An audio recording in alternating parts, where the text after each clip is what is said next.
Salut les Tchoubous.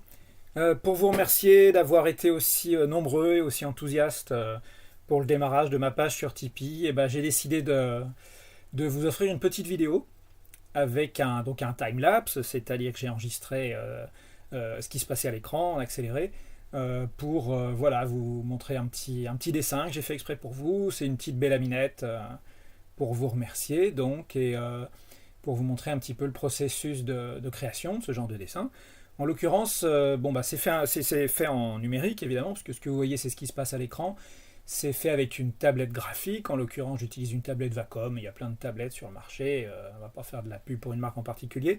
Ce qui est important ici c'est que j'utilise un logiciel de dessin et de peinture qui est vraiment génial, qui s'appelle Krita, qui est un logiciel libre et qui est multiplateforme. C'est-à-dire que si vous voulez refaire ça à la maison, vous pouvez tout à fait utiliser ce logiciel.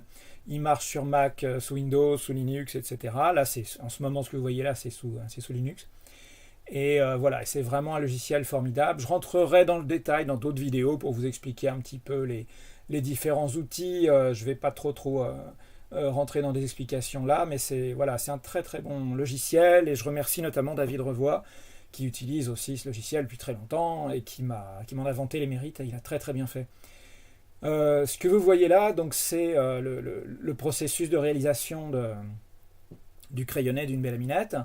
Et pour faire ce dessin, j'ai utilisé un outil qui est génial, donc Rita, qui est un outil qui permet de placer des points de fuite et qui permet donc d'avoir des contraintes pour tracer ce que vous voyez en arrière-plan là, c'est-à-dire des lignes de fuite que j'ai tracées en rouge avant de créer un nouveau calque pour commencer à crayonner mon personnage, puisque selon les différents éléments de l'image que je réalise, je n'hésite pas à utiliser des couleurs différentes, puisque là c'est que l'ébauche en fait, de manière à voir un petit peu la différence entre les différentes étapes et donc à voir ce que je fais en fait. Donc voilà, une fois que les lignes de fuite ont été posées pour avoir ce qui sera plus tard le décor en arrière-plan du personnage qui soit dans une perspective correcte, ensuite j'ai crayonné mon personnage. Donc comme je vous ai dit, je vous ferai d'autres vidéos pour vous expliquer un peu des astuces de dessin, d'anatomie, etc.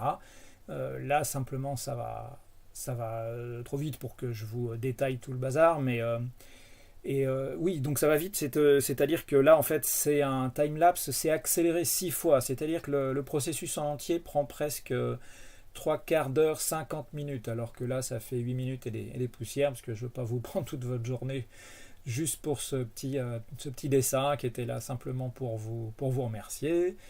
Et voilà, donc là ce que je vous montre c'est que j'ai créé, une fois que j'ai posé les grandes masses du personnage, j'ai fait vraiment une ébauche où j'ai construit juste le corps du personnage, j'ai créé un deuxième calque, et là aussi je suis passé dans une nouvelle couleur pour voir avant-après, pour voir la différence, pas me perdre dans les traits.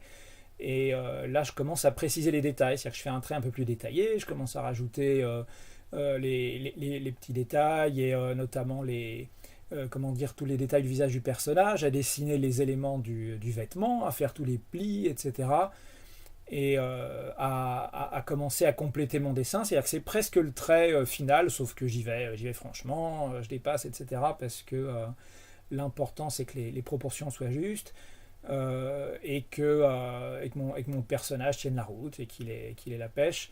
Une fois que les proportions me paraissent à peu près justes dans le crayonné initial que j'ai fait tout à l'heure.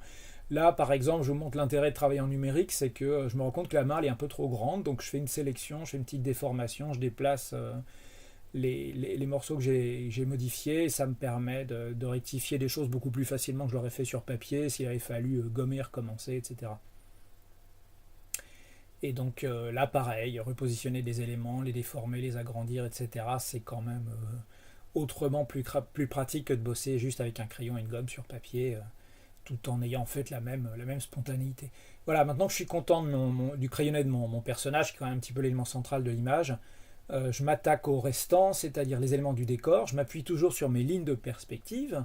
Merci Krita pour ces assistants pour la perspective, c'est quand même des outils drôlement pratiques, on n'a pas ça quand on bosse sur papier. Et là je construis le canapé pour qu'elle soit installée confortablement.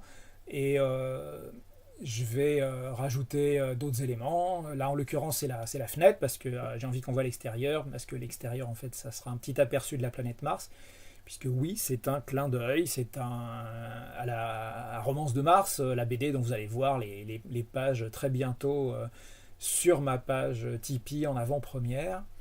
Et puis, maintenant que tous ces éléments de décor sont installés, je peux poser un autre élément très très important, c'est le petit chat, qui était déjà dans Romance de Mars 1 et que oui, évidemment, on va retrouver dans Romance de Mars 2 et qui va évidemment suivre nos héros dans leurs aventures. Ça me paraît absolument indispensable. Voilà, je vous détaille pas tous les outils que j'utilise, mais là par exemple, j'ai regroupé mes différents calques pour pouvoir plus facilement les modifier tous ensemble, en l'occurrence déformer, agrandir les éléments du dessin pour mieux le recadrer dans le format avant d'attaquer la suite et la fin, c'est-à-dire créer un calque sur lequel je vais en fait maintenant réaliser le trait.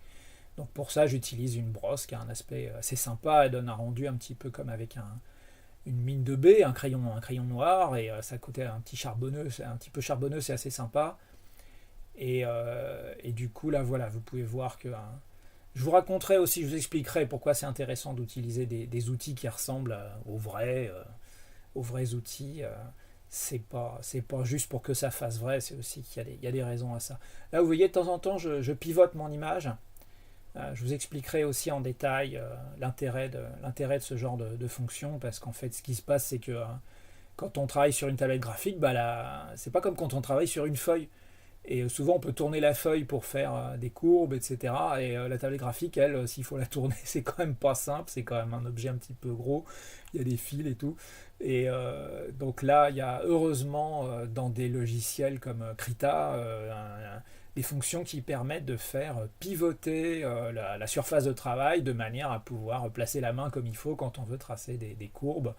Euh, c'est quand même sacrément pratique. Là, par exemple, voilà, je fais tourner mon dessin, comme ça je peux dessiner les courbes des cuisses de la demoiselle, et ça serait vraiment très très difficile si je ne pouvais pas faire pivoter la surface de travail comme je l'ai fait ici. Donc, merci Krita d'incorporer ce genre d'outil qui permet de travailler en numérique exactement comme on travaillerait sur papier, mais avec des choses en plus, mais vraiment rien en moins en fait. Là, je dessine un élément que je n'avais pas pensé à mettre dans mon crayonné, parce que j'ai les coussins du dossier, il faut qu'ils soient divisés comme ceux de l'assise, mais voilà, mon décor est quasiment terminé, et le dessin est presque fini. Je rajoute quelques éléments qui n'étaient pas non plus détaillés dans la perce, mais là c'est pas très très difficile à faire à main levée. Et mon dessin va être terminé avec un petit bout de décor qui nous rappelle que oui, on est sur Mars, puisque ça nous donne un petit aperçu de ce qu'il y aura dans la BD. Voilà, je termine en vous remerciant beaucoup, en vous rappelant que si vous voulez d'autres vidéos comme celle-là, il ne faut pas hésiter, allez sur Tipeee, envoyez-moi un petit encouragement, même pas grand-chose, c'est toujours utile, et surtout ça fait plaisir et ça me permet d'avancer. Merci à vous.